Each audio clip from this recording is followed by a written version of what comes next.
Nesta disciplina, nós pretendemos passar a você os conteúdos mais importantes e básicos da sociologia geral, com o intuito que você consiga construir um olhar crítico em relação ao seu entorno, à sociedade, às questões de cunho político, econômico e social que regem e fazem parte, dos fenômenos sociais modernos. Então, na nossa aula 1, nós trabalharemos o contexto histórico do surgimento da sociologia. A sociologia é uma ciência recente, ela surgiu ali por volta do século XIX e o que influenciou o nascimento dessa ciência, nós costumamos dizer que foram pelo menos dois aspectos ou duas vertentes. Os fatos históricos e concretos, ou seja, nós estamos falando do século XIX, sociedade moderna, não é? Uma sociedade que vinha de uma Revolução Francesa, que por sua vez fundou um Estado moderno, rompendo com o antigo regime, e também, claro, a Revolução Industrial, que ocasionou transformações na sociedade sem precedentes na história. Então, o que acontece é que a sociedade desse período, ela passou por uma necessidade de reorganização de suas instituições. É nesse momento que surge, então, a sociologia com o intuito de ajudar a compreender aqueles novos fenômenos sociais associados à sociedade ocidental e moderna daquele período e, na medida do possível, ao analisar esses fenômenos, buscar também soluções, do ponto de vista de um olhar científico para as questões que se colocavam ali a partir de uma sociedade revolucionária pós-Revolução Francesa e também a partir dos problemas da sociedade industrial. Me acompanhe, por favor, no slide. Bom, quando a gente fala em contexto histórico do aparecimento da sociologia, como eu disse, a sociologia ela aparece enquanto ciência no século XIX, é uma ciência da área das ciências humanas e o seu objeto de estudo é a sociedade moderna capitalista.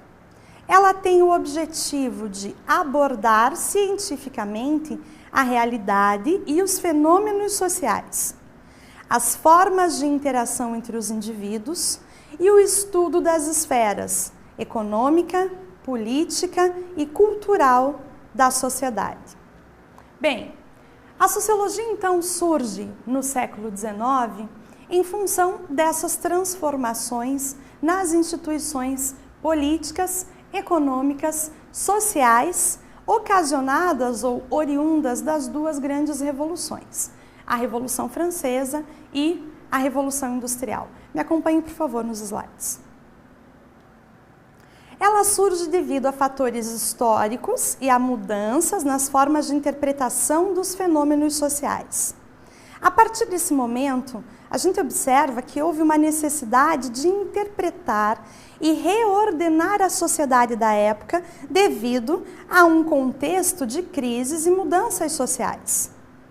Esse contexto de crise é um contexto de crise das instituições, ocasionadas, como eu já disse, pela Revolução Francesa, pelo nascimento do Estado moderno liberal, pela Revolução Industrial, pelo surgimento de um novo sistema social emergente oriundo da Revolução Industrial, que é o capitalismo industrial.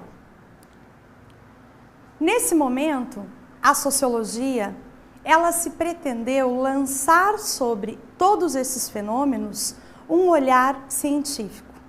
Mas é importante que a gente leve em consideração que a sociologia não é a única ciência social capaz de observar os fenômenos sociais, analisá-los e buscar soluções. Há ciências correlatas a outras ciências da sociedade que têm o mesmo objeto de estudo, como, por exemplo, a história, a economia, a ciência política, que é uma ciência mais voltada para o estudo das instituições políticas, a antropologia, que é uma ciência voltada aos fenômenos culturais. O que eu estou querendo dizer é que a sociologia, ela é um olhar sobre a realidade. E isso é importante que a gente leve em consideração, principalmente quando a gente está contextualizando a disciplina para os alunos, porque esse primeiro momento de contextualização, ele até parece um pouco uma aula de história. E é mesmo, porque o aluno precisa compreender que nasce uma ciência da sociedade muito voltada àqueles novos fenômenos ali surgidos. Porém, é preciso ter sempre o parâmetro de que esses novos fenômenos sociais, eles não aconteceram do nada. Eles são a síntese e o resultado de uma série de mudanças sociais, históricas, de fatos históricos que foram encadeados ao longo da história. Mesmo que nós não consideremos na sociologia a história como algo linear. De qualquer forma, é preciso compreender que os fenômenos ali, estudados pela sociologia, dentro da sociedade capitalista moderna industrial, foram a síntese de uma série de transformações que já vinham ocorrendo ao longo da própria história da humanidade. Portanto, é importante levar em consideração que a sociologia é um olhar, e esse olhar ele está circunscrito ao período do século XIX. Me acompanhe, por favor, nos slides. Então, como eu dizia, existem diferentes formas de compreensão e interpretação da realidade social relacionadas aos diferentes contextos sociais e históricos. A sociologia nos fornece um olhar científico. Bom, e quais foram as influências dos fatores históricos para o nascimento da sociologia? Bem, nós vamos, para que a gente possa analisar esse período e o papel da sociologia aí nesse contexto, nós vamos, para fins de análise, estruturar da seguinte maneira. Nós vamos olhar o desenvolvimento da sociedade moderna, desde o fim da Idade Média, passando pelo Renascimento até a Idade Moderna, sob pelo menos dois eixos de análise. O eixo que eu chamo de político-ideológico, que diz respeito às transformações no mundo das ideias e nas formas de interpretação do mundo, e o eixo econômico-material, que diz respeito às transformações factuais na sociedade, ou seja, a maneira como a sociedade moderna ao longo da história produziu e desenvolveu riquezas para a gente entender como é que se formou ali esse contexto então da sociedade moderna capitalista industrial. Me acompanhe, por favor, nos slides. Bem, dentro da esfera político-ideológica, ou o mundo das ideias, nós vamos estudar os diferentes regimes políticos, o papel da religião, da filosofia e da ciência, o papel das grandes revoluções. E dentro da esfera econômica material, nós vamos estudar a história da produção de riquezas, claro, de uma maneira bastante generalista. Nós vamos estudar as diferentes economias de mercado, a economia de subsistência, a economia mercantil e a economia capitalista, para chegarmos lá na teoria liberal, no liberalismo político-econômico do século XIX. Então vamos à Idade Média. Por que é importante a gente voltar um pouco lá na Idade Média para poder chegar na Idade Moderna? Para a gente entender que para que nós conseguíssemos chegar a essa concepção de ciência, de olhar científico, que é apenas um olhar sobre a realidade, houve em outros momentos históricos outras formas de interpretar o mundo e outras formas de organização da própria sociedade dos homens. Então, a Idade Média, ela foi um período caracteristicamente marcado pelo paradigma religioso. Então, o paradigma religioso muito relacionado à questão da fé e do dogmatismo, não era possível questionamentos a respeito daquelas verdades, né, dos dogmas religiosos, e a igreja ela possuiu ali um papel central na organização da sociedade e um domínio mesmo ideológico na sociedade do período. Me acompanhe, por favor, nos slides. Então, a Idade Média é caracterizada pelo teocentrismo, predomínio da fé como formas de explicação e organização da vida social. a centralidade da Igreja e o dogmatismo. Logo após a Idade Média, nós tivemos dentro agora do eixo econômico-material, ali já para o final dessa idade, o feudalismo ou o modo de produção feudal, estudado por Karl Marx, nós vamos ver isso na sequência das nossas aulas, em que a economia de mercado na época era a economia de subsistência, uma economia de base agrária, onde a produção era voltada à subsistência e ao valor de uso das mercadorias. As relações de produção se davam entre senhores e servos, né, eram baseadas na suzerania e na vassalagem, e a estrutura do poder político era uma estrutura descentralizada devido aos feudos, aos senhores feudais. Então, até hoje, a gente tem um pouco resquício dessa época quando dizemos o seguinte: eu sou rei absoluto dentro da minha casa, das minhas terras, do meu terreno, do meu espaço.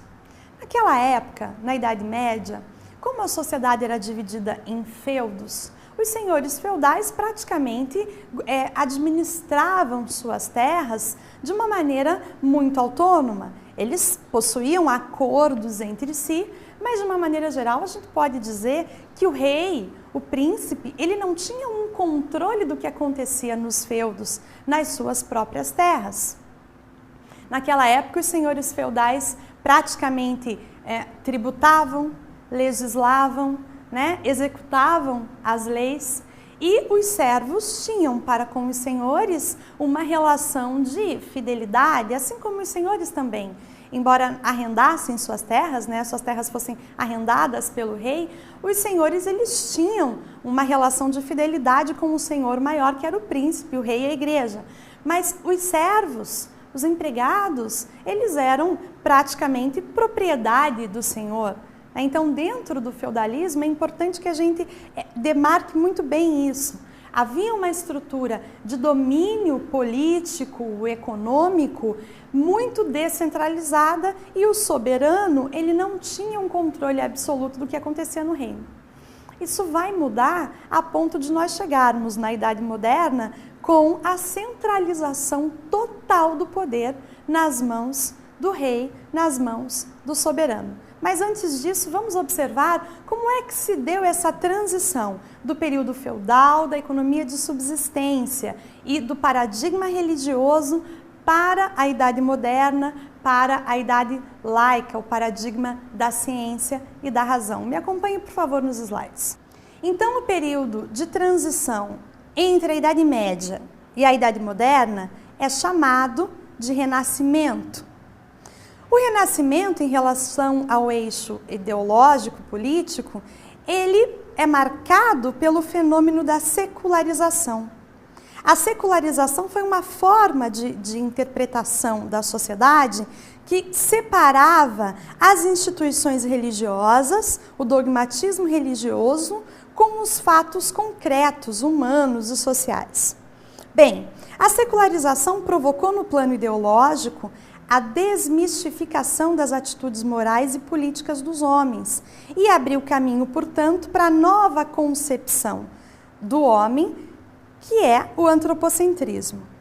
As causas políticas e econômicas, né, dessa transição da Idade Média para a Idade Moderna, ali no período do Renascimento, foram o crescimento e desenvolvimento das grandes cidades, das primeiras cidades europeias, a expansão do comércio e a escassez do trabalho civil. O Renascimento é um período intermediário, como eu já havia dito, entre a Idade Média e a Idade Moderna. Houve ali uma tentativa de rompimento com o paradigma religioso, aonde passou-se a permitir a questão da dúvida e do questionamento, e o início de uma cultura laica, ou seja, racional e científica. Bem, então nós dizíamos que lá na Idade Média, dentro do feudalismo, do ponto de vista ideológico, nós tínhamos o paradigma religioso e a sociedade baseada no dogma e na fé. Né? Aquilo que era dito como verdade não podia ser questionado sob pena de estar se cometendo uma heresia.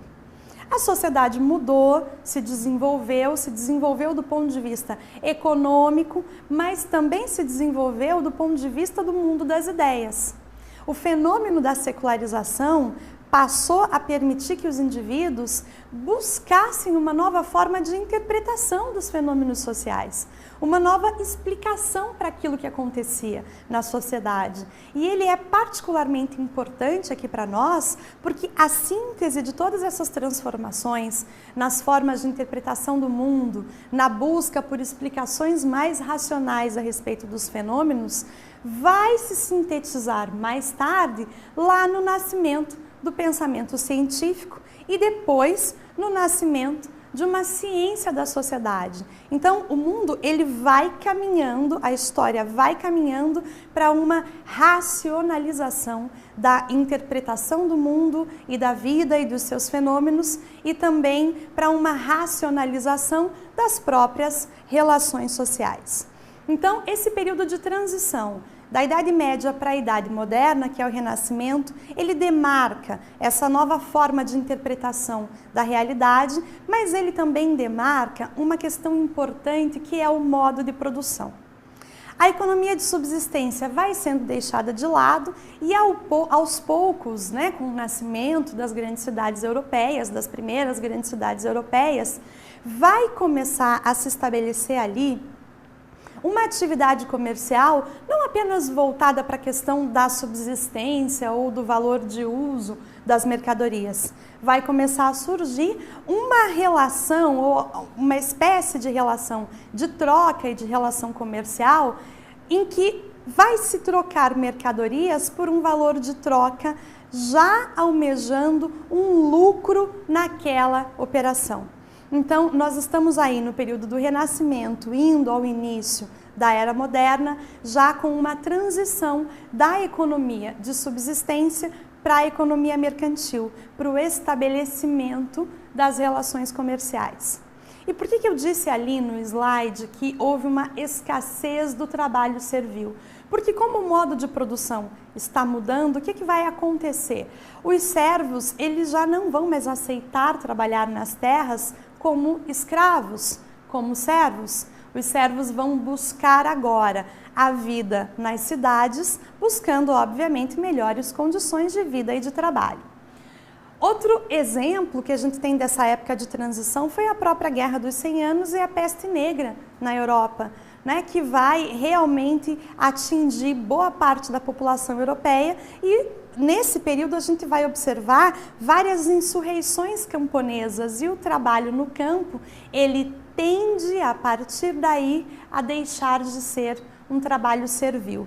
Então, quando a gente entra na Era Moderna, a economia mercantil, o mercantilismo, o capitalismo manufatureiro, impulsionado pelas primeiras tecelagens, pela atividade manufatureira, vai aparecer aí também a figura do empregado assalariado e a figura do camponês, que não é mais aquele servo e que vai trabalhar no campo em troca de um salário. Depois, mais tarde, nós vamos ver que Karl Marx vai analisar um pouco essas relações e a gente vai observar que, infelizmente, com o nascimento do capitalismo manufatureiro, vão nascer, junto com ele, novas formas de exploração do trabalho humano e dos indivíduos. Mas o importante, então, desse período de transição, que depois vai abrir caminho para o nascimento da concepção científica, da racionalidade, do olhar científico sobre os fenômenos sociais, é justamente demarcado pelo fenômeno da secularização. Me acompanhe, por favor, nos slides. Bom, na Idade Moderna, eu separei para vocês aqueles dois eixos que nós falávamos há pouco. Estamos considerando nesta aula a Idade Moderna o período caracterizado ali entre o século XVI e meados do século XVII e XVIII, porque depois no século XVIII nós vamos ter a Revolução Industrial que vai mudar novamente a composição dessa sociedade. Porém, ali o início da Idade Moderna, mais ou menos ali pelo século XVI, nós temos a Reforma Protestante de Martinho Lutero, como uma das grandes revoluções do pensamento na época, demarcando essa nova idade histórica, do ponto de vista da esfera político-ideológica, nós temos o nascimento do primeiro modelo de Estado moderno, o início das monarquias absolutistas. Este Estado, né, que antes era controlado entre o rei e a igreja sai de cena e a monarquia vai conseguir se estabelecer como absoluta no poder. Esse Estado é caracterizado pela centralização do poder político e econômico pelo monarca, mas também pela interdependência das relações políticas entre o rei, nobres e burgueses. E do ponto de vista da esfera econômico-material, nós temos a economia mercantil ou mercantilismo, também chamado de capitalismo manufatureiro, onde a gente vai ter como características a expansão das relações comerciais e das relações de trabalho assalariadas. O indivíduo vai passar a depender do mercado e de um salário para sobreviver. Nós temos também as grandes navegações, que permitiram, através do domínio, né, dessa técnica de expansão das comunicações e também desse transporte a longas distâncias por mar, através das grandes navegações, a possibilidade de surgimento das primeiras colonizações europeias, a produção em larga escala para o período, né, produzida pela manufatura e também o nascimento do mercado mundial. Então a era moderna, ela tem essas características. A economia de mercado já é uma economia de troca baseada no lucro, o trabalho já passa a ter um salário e isso vai mudar completamente as relações de produção, porque lá no feudalismo as relações eram de servilismo, agora é uma relação de troca. Né? O dono dos meios de produção, ele entra com as forças produtivas e o trabalhador, nessa relação, vende sua força de trabalho. Então, do ponto de vista econômico, nós temos aí as grandes navegações impulsionando o mercado mundial. Nós temos também a manufatura, né? Onde passou a se produzir em larga escala para o período, e as relações assalariadas. E do ponto de vista político e ideológico, nós temos também a monarquia absolutista como o primeiro modelo de Estado moderno. Me acompanhe, por favor, no slide. O Estado monárquico. As características do Estado monárquico, esse primeiro modelo de Estado ocidental moderno, são o poder centralizado e individualizado na figura do rei, o monopólio da força física e o monopólio fiscal, a centralização da carga tributária e o controle absoluto do comércio. O rei administrava o seu reino a partir de um sistema de concessão de privilégios aos nobres e aos burgueses.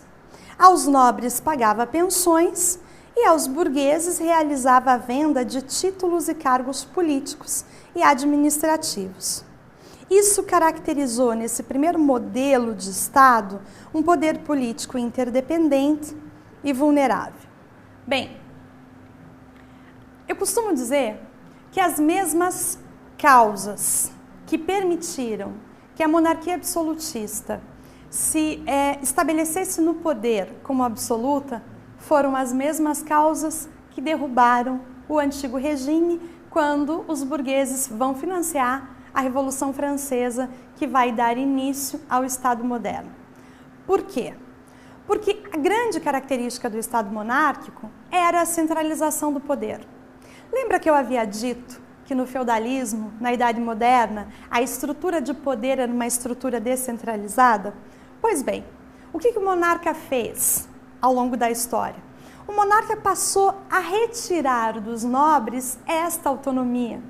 Então, a autonomia de legislar, de tributar, de executar as leis, ela foi aos poucos, ao longo do desenvolvimento da história, sendo retirada dos nobres e passada ao poder do monarca.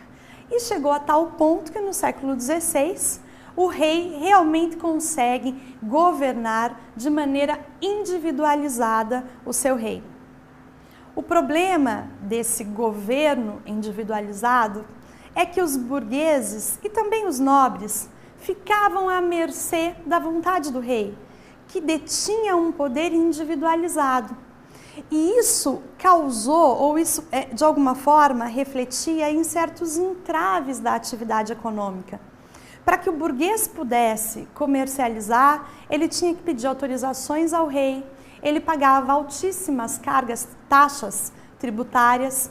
Muitas vezes o rei concedia determinados privilégios e monopólios fiscais, né, e até monopólios de atividades econômicas a determinados burgueses ou a determinada família de nobres. Isso gerou um entrave nas relações econômicas e os burgueses começaram a se sentir revoltados com essa situação.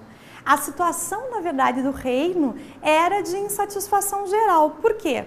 Porque o rei precisava de dinheiro, todo o Estado precisa de capital para governar. Então o rei precisava do capital que vinha de fora dos castelos, né, de fora do reino, vinha dos burgueses que produziam e, ao mesmo tempo, para poder manter a sua classe de nobres lhe dando apoio político, ele pagava a algumas famílias, ele reuniu as principais famílias de nobres, e aí eu estou falando especificamente da França e do Castelo de Versalhes, do Palácio de Versalhes. O rei reuniu as principais famílias da nobreza francesa dentro do palácio. Esses nobres vêm morar com o rei e, em troca, né, devolvem suas terras ao rei. O rei passa a administrar suas terras e sua produção. Em troca, recebem pensões. O problema é que o rei precisava de capital. Então, o que ele faz? Ele passa a vender aos burgueses títulos nobiliárquicos, cargos públicos. E isso vai gerar uma insatisfação geral. Por quê? Alguns burgueses passam a conviver com os nobres no interior do castelo, mas não são aceitos como nobres. E os nobres, por outro lado, passaram a se sentir descontentes porque não aceitavam conviver com os plebeus, com os burgueses que pagavam por um título que os nobres detinham por tradição, hereditariedade e consanguinidade. O rei não vai conseguir manter essa situação, né? A coroa francesa não vai conseguir manter essa situação por muito tempo. Isso vai acabar gerando uma revolta nesses diferentes estratos da população, a tal ponto que a burguesia vai perceber que só paga impostos, praticamente mantém financeiramente aquela vida do reino e recebe muito pouco em troca. Vai chegar um momento em que a burguesia, portanto, vai financiar a revolução que vai derrubar o antigo regime. Além destas causas, a gente tem que observar que ali já naquele período da Revolução Francesa, 1789, nós vamos ter a disseminação dos ideais liberais e dos ideais iluministas dentro da sociedade. Os iluministas, nós temos Montesquieu, Voltaire, Rousseau, né, como expoentes do pensamento iluminista. Eles vão ter uma preocupação, eles vão criar uma filosofia que vai defender a razão, a racionalidade. Então vai ser uma forma de romper também com o paradigma religioso e com as explicações dogmáticas ou metafísicas do mundo, e isso vai abrir caminho para o nascimento da sociologia lá no século XVIII, mas também vão realizar, do ponto de vista ideológico, a defesa dos ideais inalienáveis, dos direitos, inalienáveis dos homens. Aqueles direitos com os quais nós já nascemos e que não podem ser desrespeitados por nenhum governo. Então, os ideais, a disseminação dos ideais iluministas no interior da sociedade também será uma causa que vai ajudar a contribuir para a queda da monarquia. Me acompanhe, por favor, no slide. Então, causas da queda da monarquia.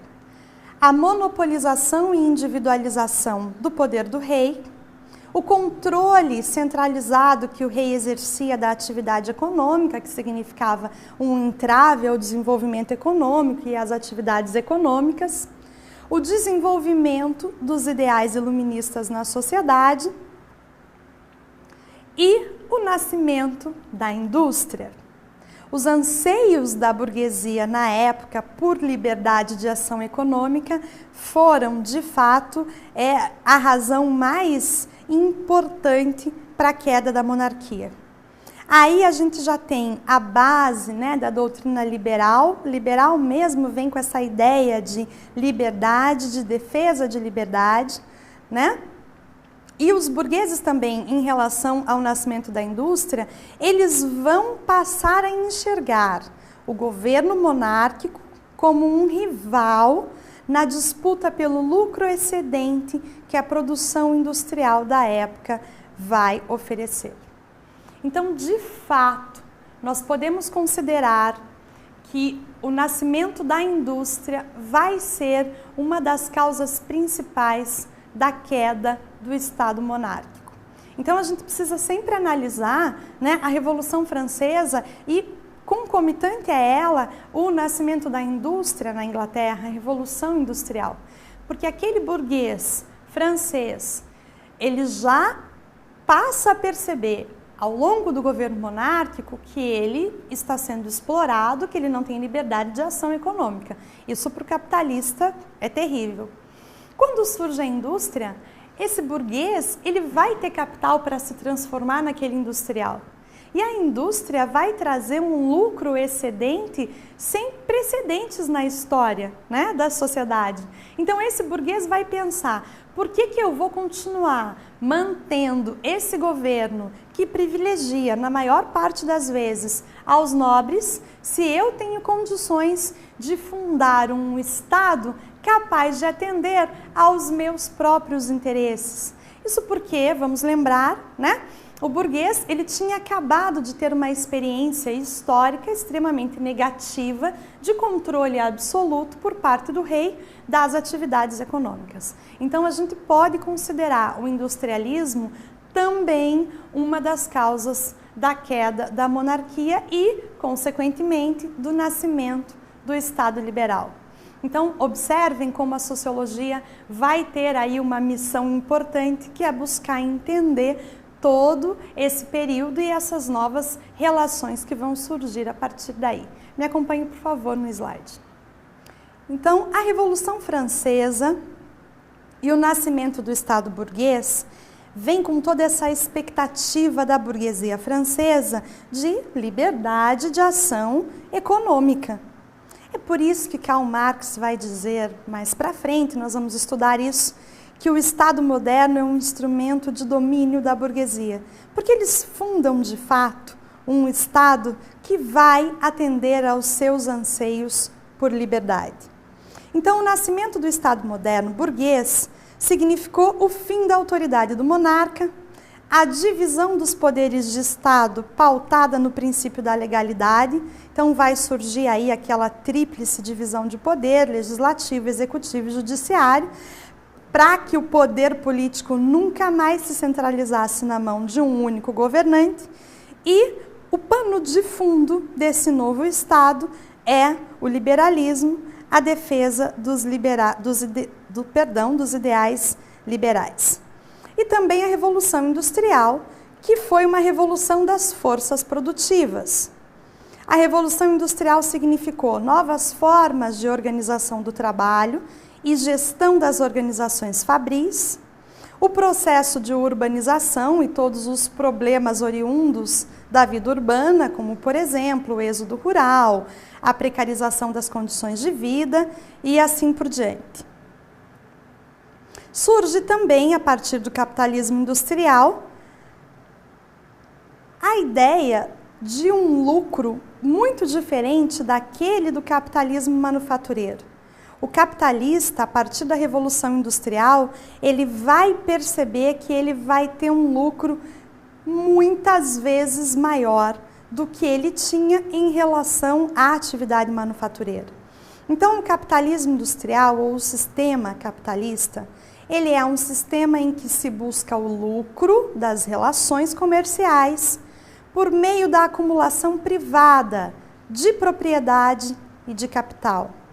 Daí vai surgir a figura da exploração de um homem sobre o outro, dentro do mundo do mercado e do trabalho. E o capitalismo industrial, a sociedade industrial, vai ser então o palco da luta de classes entre os proprietários dos meios de produção e o outro lado, os não proprietários, o proletariado, entre a burguesia e o proletariado. Aqui nós já começamos a entrar um pouco, mesmo que timidamente, nas primeiras concepções e nos primeiros conceitos da própria sociologia. A sociologia nasce para procurar entender a sociedade capitalista e industrial. E é uma sociedade cujas relações entre os indivíduos e as instituições, elas vão partir de um nível de complexidade muito maior do que as relações servis da Idade Média e as relações assalariadas do empregado da manufatura com o dono da manufatura. Então, a partir da Revolução Industrial, a sociologia vai se deparar com este tipo de questão. Primeiro, com a necessidade de reorganização das instituições políticas. Você imagine uma sociedade revolucionária, o caos. Cadê o governo? Quem é o Estado? Quais são as leis? Quem vai fazer cumpri-las? Então, precisava lidar com essa situação de uma necessidade de reorganização das instituições políticas. E, por outro lado, a Revolução Industrial vai trazer uma nova composição da própria sociedade. Nós temos, por exemplo, a ideia da urbanização que vai se formar em torno das fábricas, e os subúrbios também das cidades. Veja, a urbanização desde o século XIX já passa a ser um problema.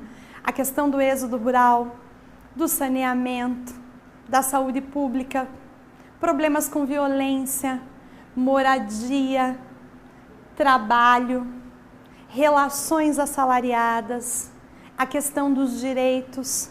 Nasce o Estado moderno sob a égide, baseado no constitucionalismo, na Carta de Direitos. Então, todas essas questões vão passar a ser analisadas pela sociologia, que vai nascer justamente junto com todas essas demandas sociais, políticas, econômicas e culturais da sociedade industrial capitalista. Então, a sociologia e a sociedade moderna, industrial e capitalista, o objeto de estudo dessa ciência. O papel da sociologia, a partir do momento em que ela nasce para observar e resolver e analisar os problemas da sociedade capitalista, será o de interpretar e compreender cientificamente os novos fenômenos sociais da sociedade capitalista industrial, buscando fornecer uma resposta intelectual aos desafios ali surgidos. O que nós vamos observar nas próximas aulas é que essa resposta intelectual que a sociologia vai buscar fornecer aos desafios da sociedade industrial, ela vai ter diferentes caminhos. Nós temos, desde os precursores da sociologia, o seu fundador, como por exemplo Auguste Comte e Émile Durkheim, utilizando um tipo de análise e desenvolvendo um tipo de teoria social, mas nós temos também Karl Marx, que vai fazer o estudo do capitalismo, sob o viés do materialismo histórico, e temos também um outro clássico da sociologia, que é Max Weber, muito estudado também nas ciências sociais aplicadas, na economia, na administração, que vai fazer uma análise dessa mesma sociedade, desse mesmo objeto de estudo, sob uma outra perspectiva, que é a perspectiva do indivíduo, da ação social. Então, o que eu gostaria de passar aqui hoje para vocês é que realmente, quando a gente vai falar do contexto histórico do nascimento da sociologia, ela foi demarcada como síntese de toda essa transição e transformações sociais que vem ocorrendo desde o final da Idade Média, tanto no mundo das ideias, quanto no mundo da produção material de riquezas. A sociologia vai sintetizar uma necessidade do indivíduo moderno de buscar explicações mais objetivas, mais racionais aos fenômenos sociais.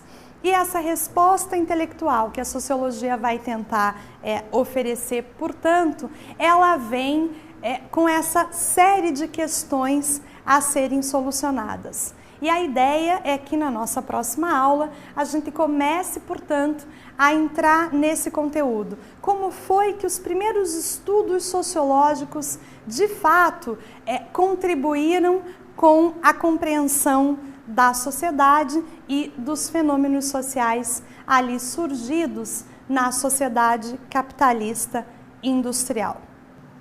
Bom, eu deixei aqui para vocês alguns slides de síntese para que acompanhe e oriente um pouco vocês na sua pesquisa e nos seus estudos. Bem, então nós trabalhamos hoje a ideia de que a sociologia é uma ciência jovem, forjada pelas transformações sociais históricas e também pelas mudanças nas formas de interpretação da vida e dos fenômenos sociais. No plano das ideias, o nascimento do olhar científico sobre a realidade social é resultado das reflexões filosóficas modernas que, desde o Renascimento, buscaram romper com as explicações religiosas e tradicionais antigas, substituindo-as por explicações racionais. E no plano da realidade social e histórica, nasce a sociologia para refletir os problemas e desafios de caráter social, político e econômico, oriundos da sociedade industrial capitalista. Eu deixei aqui algumas referências para que vocês possam estudar depois. O Raymond Aron, com o livro As Etapas do Pensamento Sociológico, é uma ótima fonte de consulta, né, desse material que nós trabalhamos e das nossas próximas aulas também. Deixei um artigo aqui do Orson Camargo, Sociologia como Ciência da Sociedade. É um artigo pequenininho, mas que faz também um pouco essa contextualização histórica. A Revolução Francesa e a Modernidade, da Berenice Cavalcante.